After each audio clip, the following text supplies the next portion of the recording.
탈무드에서 배우는 지혜. 3가지 지혜. 예루살렘에 어떤 부자가 살았어. 그 사람은 멀리 여행을 떠나게 되었지. 옛날에 여행을 한다는 건 그리 쉬운 일이 아니었어. 지금처럼 기차나 비행기가 있는 것도 아니고 멋진 자가용이 있는 것도 아니었거든. 어디를 여행하려면 걷고 또 걸어서 여행을 해야 했지. 그런데 왜 여행을 떠나느냐고?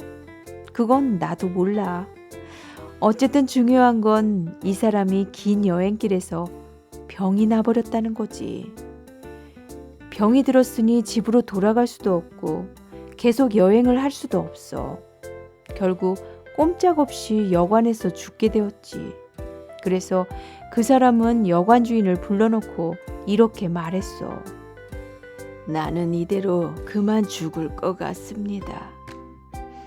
내가 죽었다는 소식을 듣고 예루살렘에서 내 아들이 찾아오면 내가 가지고 있던 물건들을 내주십시오. 그러나 꼭 지혜로운 행동 3가지를 하는지 본 뒤에 내 물건을 주십시오. 나는 여행을 떠나기 전 내 아들에게 지혜롭지 않으면 유산을 물려주지 않겠다고 일러두었습니다. 조도로 아들의 지혜를 시험해보라는 말씀입니까? 그렇습니다. 이를테면 이 여관의 이름과 위치를 알려주지 않으면 내 아들이 지혜로운지 어리석은지 알 수 있을 것 아닙니까? 여관 주인은 그 사람의 뜻을 알 것 같았어. 지혜가 있어야 믿고 유산을 맡길 수 있겠지. 유산은 사람을 잘 살게도 하지만 오히려 망치게 할 수도 있잖아.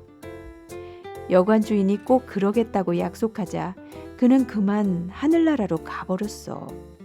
여관 주인은 정성껏 장례를 치러주었지. 여행하던 예루살렘 부자가 죽었다는 소식은 사람들의 입을 통해 아들에게 전해졌어. 아들은 서둘러 아버지가 돌아가셨다는 마을을 찾아왔지. 그렇지만 여관이 어딘지 알 수가 있어야지.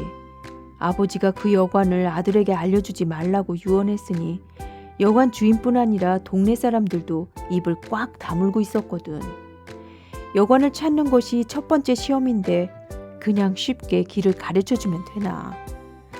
이 사람 저 사람에게 길을 물어보았지만 모두 모른다고 고개를 설레설레 흔들었어. 이 일을 어떻게 하나 고민하고 있을 때 나무장수가 뗄나무를 잔뜩 지고 지나가는 거야. 아들은 나무장수를 불렀어.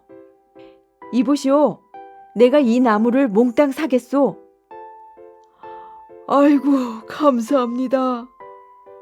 하지만 제가 들고 가기에는 나무가 좀 많군요. 걱정하지 마십시오. 제가 계시는 곳까지 배달해 드립니다. 그래요?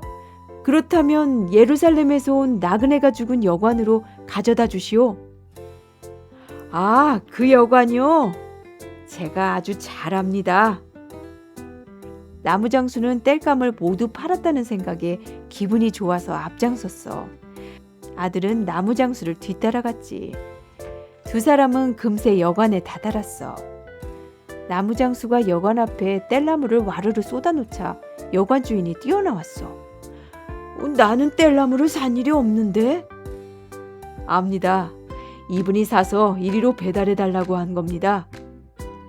나무장수가 가리키는 사람을 보니 예루살렘에서 온 아들인 것을 금세 알 수 있겠어. 아버지랑 많이 닮았거든. 그러니까 첫 번째 시험은 무사히 통과한 거야. 어서 오십시오. 생각보다 빨리 집을 찾으셨습니다. 여관 주인은 아들을 반갑게 맞아들였어.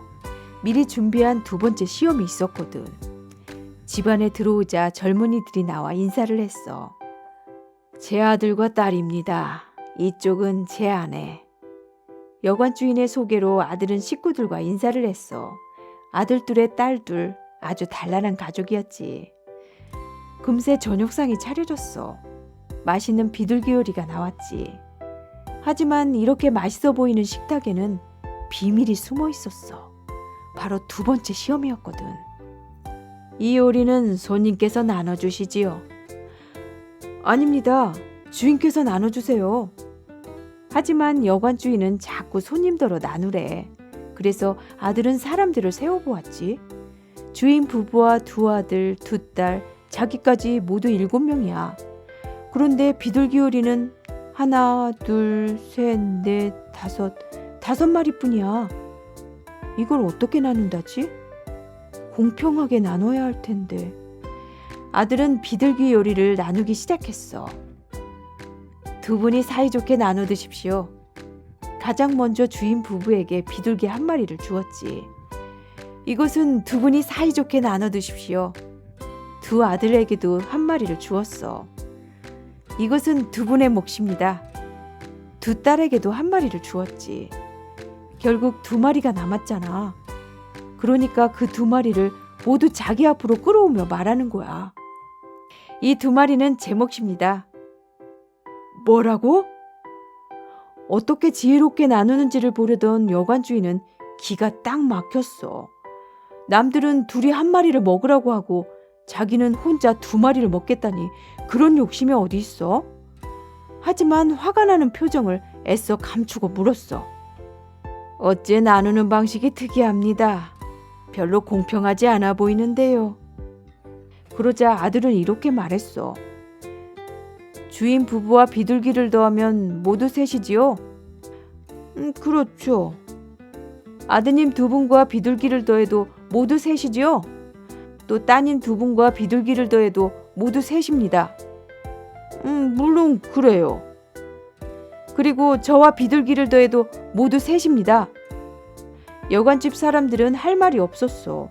정말 공평하게 나누었잖아. 그래서 2번째 시험도 합격이야. 지혜롭게 잘 나누었으니까.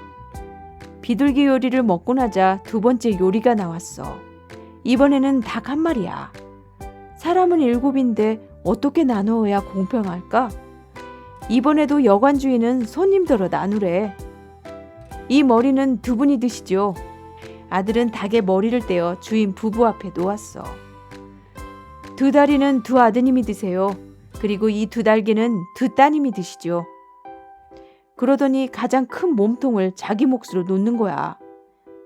여관 주인은 기가 막혔어. 도대체 2 사람이 닭머리 하나를 나눠 먹으라는 거야? 그러고는 자기 혼자 몸통을 다 먹다니. 마침내 주인은 화가 치밀어 큰 소리를 쳤어.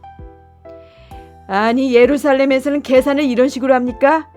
비둘기를 나눌 때는 참았지만 닭을 나누는 것을 보니 더 이상 참을 수가 없소. 당신은 정말 욕심꾸러기요. 그러자 예루살렘의 부자의 아들은 이렇게 말했어. 주인 부부께서는 이 집안의 우두머리이므로 닭의 머리를 드린 겁니다. 2 아드님은 이 집안의 기둥이므로 다리를 드린 겁니다. 또 2 따님은 언제라도 날개가 돋쳐 시집갈 것이므로 날개를 드린 것입니다. 그리고 저는 배를 타고 여기에 왔고 다시 배를 타고 돌아가야 하기 때문에 배처럼 생긴 몸통을 가진 것입니다. 이번에도 여관 주인은 할 말이 없었어. 결국 여관 주인은 예루살렘 부자가 맡겨놓은 유산을 아들에게 내주었어. 3가지 지혜로운 행동을 다 봤으니까 말이야.